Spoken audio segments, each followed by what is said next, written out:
Welcome to Meet the Biz. Today we have talk about a disability rights advocate. He is autistic reality. I first met this amazing man in New York for a gathering for Terry Hartman Squire's Lights, Camera, Access 2.0. And he's just amazing. What can I say? Mr. Alec Frazier! Yay! Yay!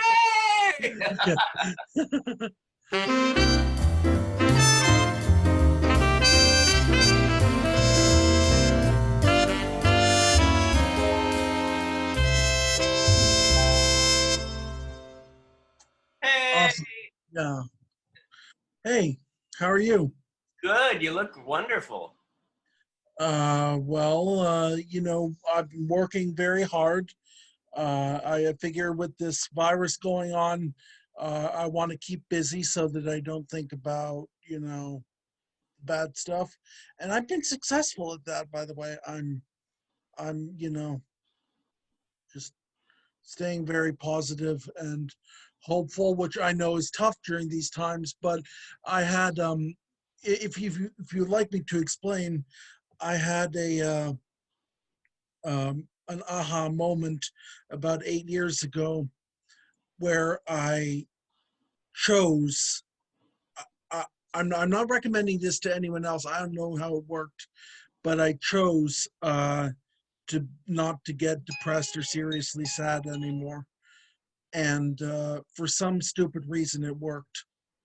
And I haven't been depressed or seriously sad in 8 years. I love that. And how do you how for people that would for people who are going through that, who get on the edge of maybe being depressed, how would you say to help them to get over that or get through it? Well, for one thing, I have a very strict rule. Unless it's like the moment I'm voting in a primary or general election, I never post politics to my personal wall. And I have two business pages, and I only post good news there, or here's how to fix this problem. I recognize that in the world of disability advocacy, there are a lot of unfortunate things happening, but everybody else is posting about that. I want to post about the good stuff because I noticed that there's a lack of that online. Yeah, yeah. I remember the first time I met you, which you have this power about you, this thing about you where people don't forget you. You have this magic about you, and I met you at the Terry Hartman Squire's Lights, Cameras, Action 2.0 in New York. Yeah, Lights, Camera, Access 2.0. The one in New York, I was actually co-hosting by accident. JD Michaels, who was my partner at work at the time, was hosting the seminar that time. Was it that one or the one was the one at BBDO or the one at JCC? God, I'm blanking. I know it was in April 2018. Yeah, I don't know. Well, there was one that JD co-hosted at BBDO where he was working at the time, and I was one of his fellows for his program at the time, and I ended up accidentally co-hosting that one. The one in the other one at I think it was the JCC. I was one of the speakers, the panelists. Right. Yeah. Right. Well, I mean, I was looking through your website and all the stuff that you do. I mean, it's like, I mean, you're constantly working. The website is good. Even better are the two Facebook pages. There's the Facebook page for Autistic Reality, where I talk about disability advocacy and political issues. And then there's the one that's named after my book, Veni Vidi Autism. and that is and except it doesn't have exclamation points, it has commas, Veni Veni comma VD comma autism, and that one is where I cover my publication and my entertainment news. And I this time last year I was at New York Comic Con, and I uh, I had some friends who were already in the pop culture criticism world, and they said, "Don't go to them; they'll come to you." Well, I learned early on that nobody's going to come to you unless you make yourself heard. So it's so funny. Some of the biggest names I got Diana Gabaldon, the author of Outlander, by literally I emailed her, but she didn't answer that. So but I did post a copy of the email I sent her on my Facebook page and tagged her in it, and she actually responded within 5 minutes and said, "Sure, I'll sit down with you," you know. And a few years prior, I you see, my first master's paper, which was my master's in disability studies from the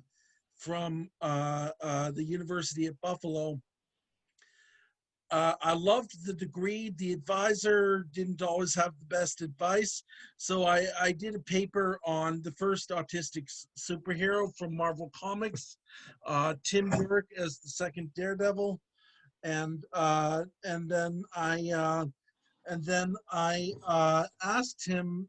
I did the paper, and I asked, "Can I publish this?" And he said, "Not unless you do a lot of work." And then I said, "Can I monetize it?" And he laughed at me. Well, I went. This was my academic advisor. To be fair, Right. he was thinking along academic lines. But I went to the guy who ran. This is the issue, by the way. The character is revealed to have autism. I keep this framed in under glass. Oh, wow. So and then no, he's revealed as that character. The brilliant thing about the writer is he never actually discussed on the in the comic. He never mentioned the autism because you know I'm Alec Frazier and I don't scream I have autism every time I go around in public. I just that's not who I am all the time. It's a facet of life. It's not the entire thing. So, but yeah, the writer confirmed that and confirmed. Somebody asked, and he confirmed. And when the character was revealed was in that issue, so I went to the guy at the local comic book shop in Buffalo, New York, where I was living at the time, and he actually helped me get some illustrations and get the paper published Oh, as a little pamphlet-sized thing, like 15 pages or so. yeah. I did a uh, I sold it at regional Comic Cons and networked the hell out of it, gave copies to people, and I tried to talk to the writer who was comics writer Brian Michael Bendis. He's a big name, and it was impossible to reach him. But I was planning on going to Fan Expo in Toronto in 2016 anyway, so that I could meet Stan Lee, and I did, and I gave him a copy of this, and he said I'll read it when I get home, and then I before I continue on that story, a few years later, JD gave a copy of this to Stan's manager, and Stan's manager gave it to Stan, and it was probably the last gift Stan received before he died. Oh, wow. So, um, so Well, you have these amazing connections. I mean, yeah. you are such a strong advocate for the community, and you do it through so many different ways. You do it through public speaking, and you do it through art and writing. Well, you know, a lot of people think art and they think art and artistic stuff, and I love Terry Harmon Squire. She's like an aunt to me by now. But the thing is that she's lately been focusing on visual and performing art, and literature is a very valid art. I mean, you know, you go here in DC, and you if you visit and they're finally open and quarantine's finally over, I will take you to become a reader at the Library of Congress, and you will see this beautiful temple, the Jefferson Building they've constructed with to literature. It's amazing. Literature is about art. Back to my story. Fan Expo 2016. I was unable to get in touch with Brian Michael Bendis, but I learned that Joe Quesada, the creative head of Marvel, was holding a meet and greet for like $50, $75. You could get some stuff signed by him and ask him some Q&A. And I said, well, if I can't get Bendis to answer me, I'll go to his boss. And so I did not just meet Joe Quesada, but I formed a friendship with him. We're friends on Facebook, and if I message him, he will eventually get back to me. And at New York Comic Con this time last year, which was the biggest Comic Con in human history at that point, I actually was Joe invited me to VAP attendance at his big panel, and where he interviewed Vincent D'Onofrio, and then afterwards we both walked to the show floor, and he stood there answering my questions for my podcast and my YouTube channel for like 15 minutes. And at one point, they said, Joe, you really need to do the company podcast. And he's like, no, I want to talk to Alec instead, you know, so There you that go. was, yeah. I Humbling, love if you too will. that, you know, I mean, you're talk about all these people and Lieutenant Uhura, correct? Yeah, She wrote for your website. she didn't write that, but I met her about 6 years ago, and she indicated through her agent that she wanted to endorse me, and that she back then I only had this book, the pamphlet, and I gave her a copy, and I got a photo with her, and she signed a book of mine, and she and her agent said, we'll give you Nichelle Nichols' endorsement. Yeah. And yeah.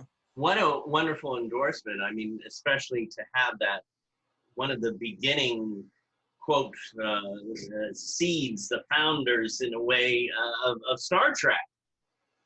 I mean, Yeah. it's great. Yeah. That was very cool. I have an outstanding promise from Anthony Rapp, who is Lieutenant Paul Stamets in Star Trek Discovery, and is a big name in diversity and entertainment because his character was the first gay character in a Star Trek series, and so they unfortunately waited until that series, you know, but yeah. So Or at anyway, least to announce it, right? oh yeah, he's very out and very open. Plus, I have to give him mad props for his courage.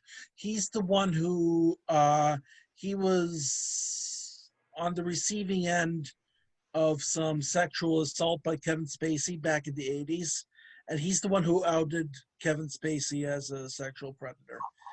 Yeah, so I mean, and in the full honesty, I have to say, me too, you know, so it's not just, you know, women and small guys. I'm 6'5", 280 pounds, and it's, you know, but he has agreed to sit with me at some point, and but right now I think today they actually have their Star Trek Universe panel at the now online New York Comic Con, but I went to the physical one last year. Wow. And Well, I tell you, I can't wait till the pandemic is over. So whenever you are in Los Angeles, you'll have to come visit Meet the Biz and I art student. I don't I'm working on a very limited budget, less than shoestring, you know. So unless I get someone to sponsor me, You know, I can go to New York City. It's like round trip. It's like a $50 train ticket, and then a couple dozen dollars for an Airbnb. You know, Have you but ever been? Have you ever worked in California? I did attend a event for what was then called USBLN, which is now called Disability In, and I prefer USBLN honestly. And uh, JD, who has been in advertising for decades, also thinks that that's better than Disability In, you know. And so I was on their youth advisory committee for 2.5 years, and one of their meetings was in LA, and I did that. But what wasn't going to be business, you'll actually find the whole last unit of this book is writings relating to fandom of James Cameron's Avatar. And you see, I actually we got a very rare thing that like never happened before. We, the official fan group for James Cameron's Avatar, which is called Avatar Meet, got an invite to the studio Right. and met with a lot of the special effects people and production people and staff people. And I actually asked producer John Landau, who's, I mean, James Cameron is the guy whose name is on it, but Yeah. John Landau does all the grunt work, and he's maybe the busiest guy in the movie making business because, you know, he was behind like Titanic and half of the Terminator and Alien sequels, and you Right. know, and Avatar and Alita Battle Angel and endless stuff like that. I asked him what he thought was his thoughts were on, and I'm pointing this carefully. I said featuring people with disabilities in the future films. Right. And his answer was very smart. He was very wise. He was so wise. This was like a trick question, and I didn't even know it. He said, "You see, I really get concerned when I hear the word featuring, because that means you're making a special interest case out of it, Ah. and that, as you know, as a disability advocate, involves pity." Right. And you don't want that. You want to show these people living their lives as they naturally do. If the Of course, that would include disabled characters, LGBTQ characters, etc., etc. And actually, they have more than one disabled actor working on the sequels. Well, And you know C.J. Jones, yes, yes? that's him. That's yes, yes. And Have you and interviewed him yet? no, but I'm looking to do that. I'm looking to connect with him, honestly. Yeah. I haven't ever. I saw him when he was at a Ruderman Foundation panel, but I don't think he's ever met me in person. Yeah. I'd love to interview him, to tell the truth.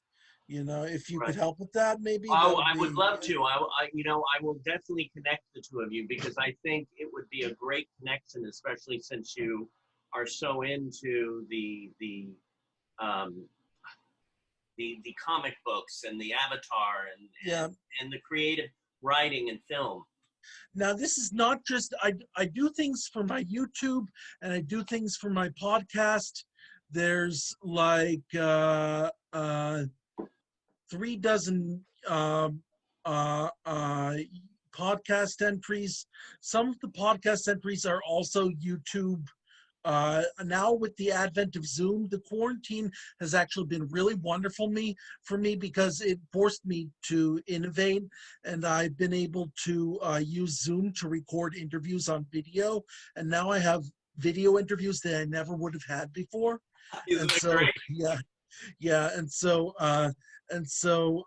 I also got a Zoom account, which is like negligible price, Yeah. you know, for what you get.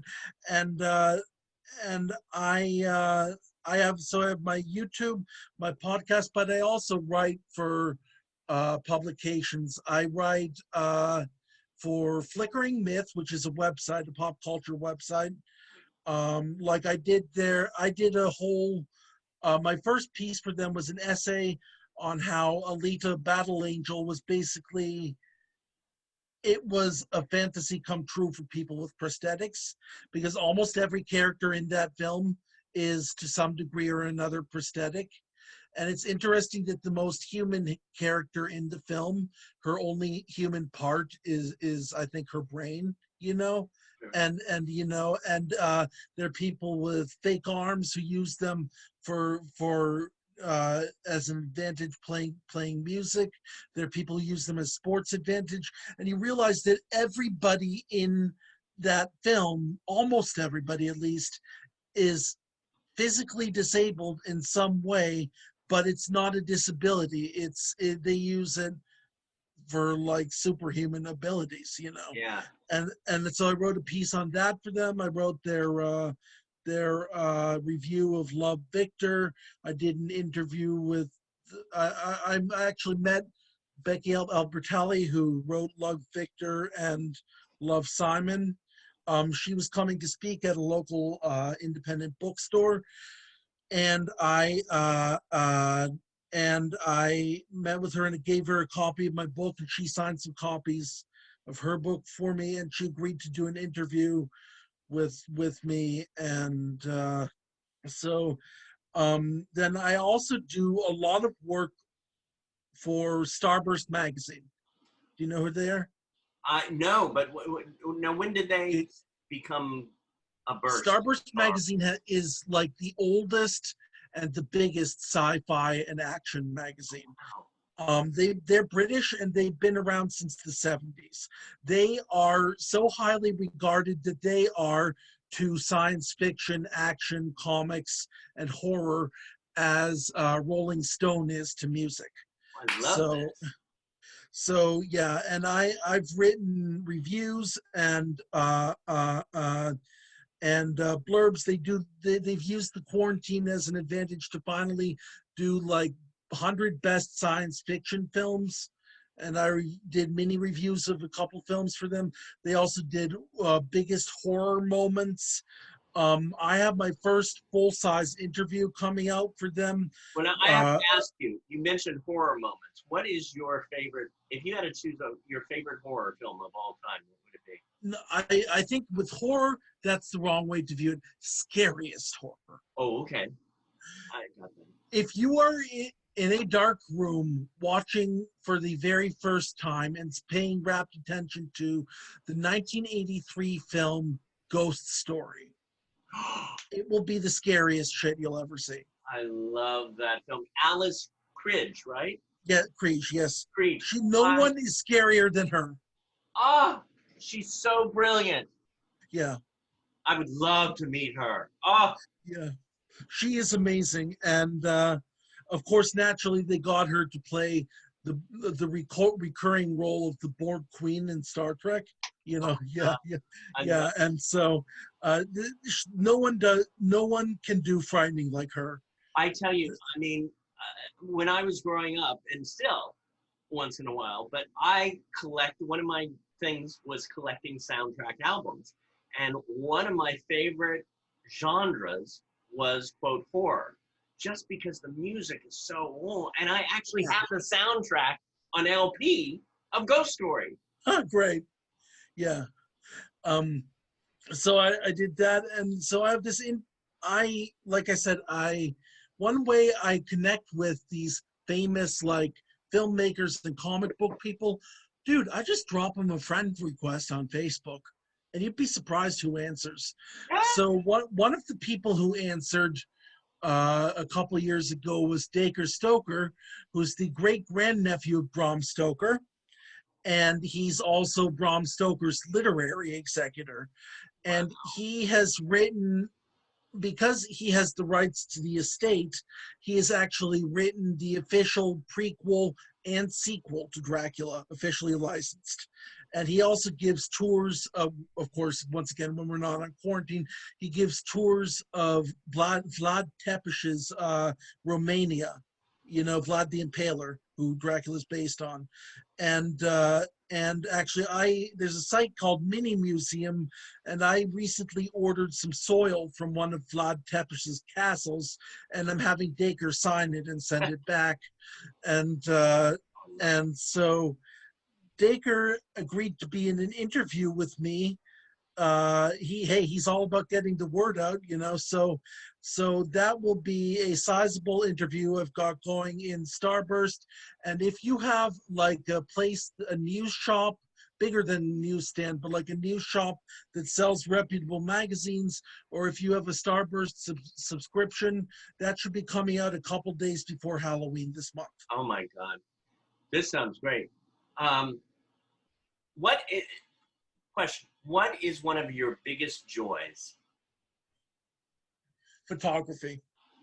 I live in a town that is filled with monuments, memorials, museums of all kinds, and I want to not just disability access. I know that the majority of people in this country do not even leave their home state in their entire life. Yeah. I want to create an online database of photos of sites that people can see. And dude, even when I go to like a restaurant, like I went to an Ethiopian restaurant a few days ago, and I took photos of my meal, you know, and then I because I have OCD, I make that work for me instead of being a hindrance. So I like thoroughly subcategorize all the albums by like place and then and stuff like that. And I was in the middle of photographing the brand new state of the art paleontology hall at Right. the Smithsonian right when the quarantine hit, and I'm waiting for it to open again. So that most of the Smithsonians are having limited openings right now. Right. So Well, yeah. you know, I was again doing research on you, and of course I met you in New York, but you do public speaking, event management, social networking. You're a content editor. What do you like to do the most? What do you enjoy? I haven't done event management in a few years, to be honest. I should probably take that off there. But what do I like doing the most? This is gonna sound like cliche and it's gonna sound fake, but I get a big rush, a big amount of pride and joy out of helping people. For example, I have a friend named Carrie, and in March or April, Carrie got COVID-19. Mm. The president said, "Don't be afraid of it." Carrie is on oxygen probably for the rest of her life due to it, and she's running the risk of losing multiple toes and at least one finger. And she's like thoroughly disabled for the rest of her life. And so, one thing I do for my friends who deserve rewards or who are going through tough times, I send them 4-foot pillows. Actually, these big fat things, almost as big as they are, and Carrie really needed a good pillow, so I sent one to her, and I also sent her a copy of the book, and I have like no money, but I sent her uh, sizable donations to her medical funds. You know, this is the big problem we have. She doesn't have, or rather, her insurance will not cover fixing her circulation in her hands and feet. Right. So they want to amputate, you know? Right. It's horrific. The I mean, time that we're going through. I'm on Medicaid myself, Yeah. and my dental isn't covered, you know, so but No. yeah. We have to keep going, don't we? We just have to keep going. And what you said about helping people, you know, that is one of my biggest joys, is to see the joy that others get and to see the Last effect of yeah. that. Last year in New York Comic Con, there are other people in the pop culture world who deal with disability in comics and stuff. Our friend Day, for example. But unlike Day, I've noticed that Day's work is like really scholarly takes on things, you know. And I come even though I do have a master's in disability studies and an honorary doctorate in counseling, I still you know I still approach it as a fan, and I try to make it digestible to the average person. And so we had like 250 people show up to that panel, and a huge amount of them, rows and rows of autistic people who it, it, they came to the realization that like a huge percentage of people, endless amounts of people, were also autistic people in that audience. And one of them said afterwards, she was in tears, and she said, I have never been around so many people like me, you know? Mm. Mm. And Uh, yeah. yeah. No, that it's amazing when people do come together, whether it's from different communities or the same community. It's so that's what we need right now, people coming together than Yeah. going apart. It's much simpler. It's And much. I tried to bring people together from different communities. You know, I left the disability only advocacy world a few years ago because I realized that, like, for example, there is a certain large autistic self advocacy organization that is really militant compared to my beliefs, and that operates in a way that is like exclusionary of people who aren't autistic. And I agree that people with autism are our own best advocates, but I also don't want to throw like parents and teachers and allies off of the raft. You know, Yeah. I I, I think that they're, you know, for example, a parent is much more willing to approach things from an autistic person's point of view if you don't immediately alienate them, you know? Right. Right. You know, you here are some words I'm going to throw out to you, or that you're connected with: sociology, psychology, Yes, public administration, yes, bowling, uh, sociology of gender. yes. I had a big fat class in university that was actually uh, gender sociology and pop culture. We studied gender and sexuality through comics, military movies. We watched Soldier's Girl. We hip hop, and what was the fourth one? Oh yeah, vampires. We studied an Octavia Butler book. Oh So my God. You know, you said vampires and it took me to the Magic Castle. Not that they have vampires there, yeah. but have you ever been to the Magic Castle? No, like I said, I wish I could get up to California more often, but that is Well, I don't have money, you know. So well, whenever somebody flies you out to yeah, California, yeah, you let me know because you gotta, maybe we'll go together. We'll get a group together yeah. and go to the Magic We need Castle. to. It's so much fun. Um, I have somebody, Todd Jenkins wrote on the Facebook wall, because I mentioned that I was interviewing you today. And this is what he wrote, so I'm going to throw it out. As a comics buff, what do you think of the representation of autism within the comics industry? The What industry. yeah, in the industry, and what opportunities might there be for autistic artists and writers in that field? And do you see a resistance to that inclusion within the industry? You know, I will say throughout history, I will say that a lot of the people who are very famous comic book creators have been autistic. It's just they don't make it a big honking deal about it. And you know, some of it was before diagnosis was commonplace. Some people have chosen not to get diagnosis. Some people don't make it a very public thing, but autistic people thrive in that environment. What was it back in the day? It was people sitting in a cubicle in a bullpen creating their stuff. Like, I'm sorry, I'm sorry. I know that Alan Moore likes to get pissed off at everybody, but I swear he has autism. There's no way he doesn't. You know, The creator of Watchmen, V for Vendetta, and stuff like that. I mean, just look at his whole public persona. There's no way he doesn't, and a lot of the other people, you're even on the local level, your comic book shop owners and your fans at your conventions, you will find a lot of people either with autism or with family members with autism. And I've actually, one time I was at a show in Rochester, New York, and I was given a small theater to do my presentation in.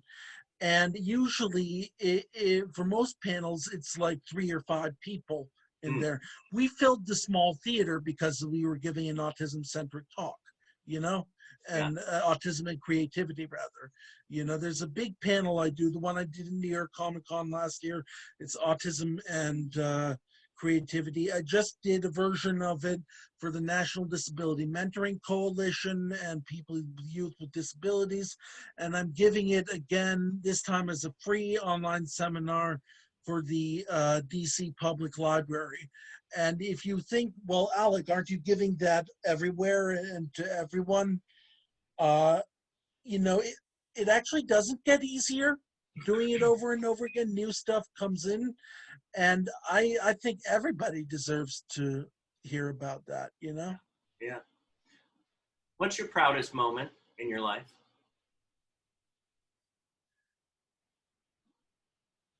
Um, this is going. Listen, I need to preface this by saying I have literally gotten a standing ovation from JFK's sister. I have had that talk with Joe Quesada where he said, "You are doing exactly what people with disabilities need to do in order to get noticed in the creative world. You need to actually come to us." I've had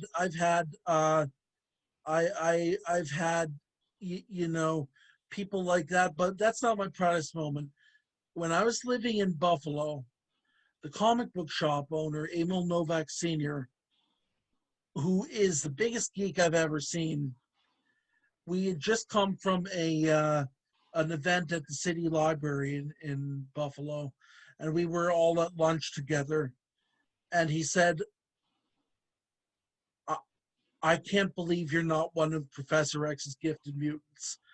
And that was the biggest praise I've ever gotten. So that was, yeah. That I mean, like I said, I've got Stan Lee who read my books, but Yeah. that was actually the biggest praise I've ever gotten, the proudest moment in my life, I think. We have over 100 students at Performing Arts Studio West. And then we have, I don't know how many from Meet the Biz, as well as this is going to go on YouTube. Great. How do people who are interested in comics or what you do, how do they connect with you? I've got a multi-page document of social profile links. Best ways are not my personal Facebook page. Trust me, you know me. I'm crazy as hell. And I'm proud of it too. I'm proud of it too. You have So to be in this you business might still. people might get weirded out being friends with me on my personal page, but look up Autistic Reality on Facebook, and also look up Veni Vidi Autism on Facebook. That is VENI, comma, space VIDI, comma, space autism. And also, please go to my website, not just for the website, but it has links to all of my social media profile pages. You'll find a link to my podcast. You'll find a link to my YouTube. These interviews go on, well, not this one, but like the one I'm going to do with you in December, go on there. And I also do other fun videos, and I also have a blog, actually 2 blogs. One is simply the Autistic Reality blog, where I post personal stuff and disability related stuff and random stuff. But the one I'm most proud of is the Veni Vidi Autism blog, which I really need to post to again, which is where I post my pop culture content.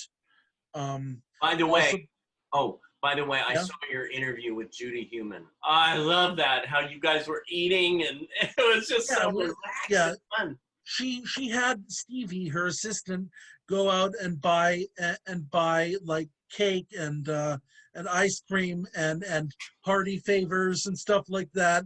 And I put a banner up behind me that said happy birthday.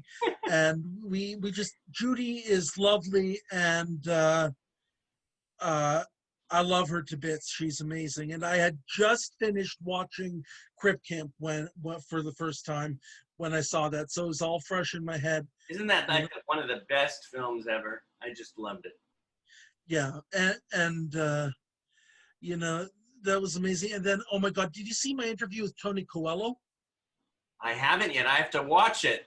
Yes, you do. Yes, you do. You'll also see his letter of reference that he gave me on my website, which Yeah. is extremely humbling that he was willing, that he of all people was willing to say that about me. But yeah, I did an interview with him that's on my YouTube, and the audio might be on my podcast. But please, when given the option between audio and on podcast and YouTube video, look at the YouTube video. Yeah. Like, the thing with Judy isn't nearly as fun without the video. I love seeing all the different expressions and the emotions and the the eating of the cake. Yeah. Thank Yeah. you. So, yeah. No problem. This has been a blast. Yeah, and the thing is that here's how I sum this up.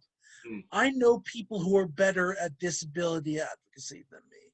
I know people who are better at pop culture work than me.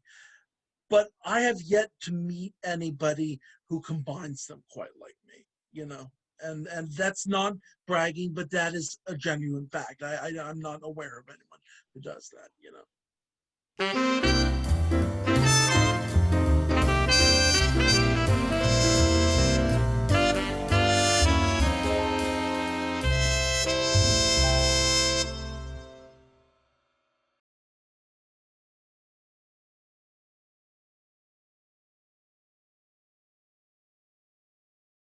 Something you might want to capture Yes, before we leave. of course.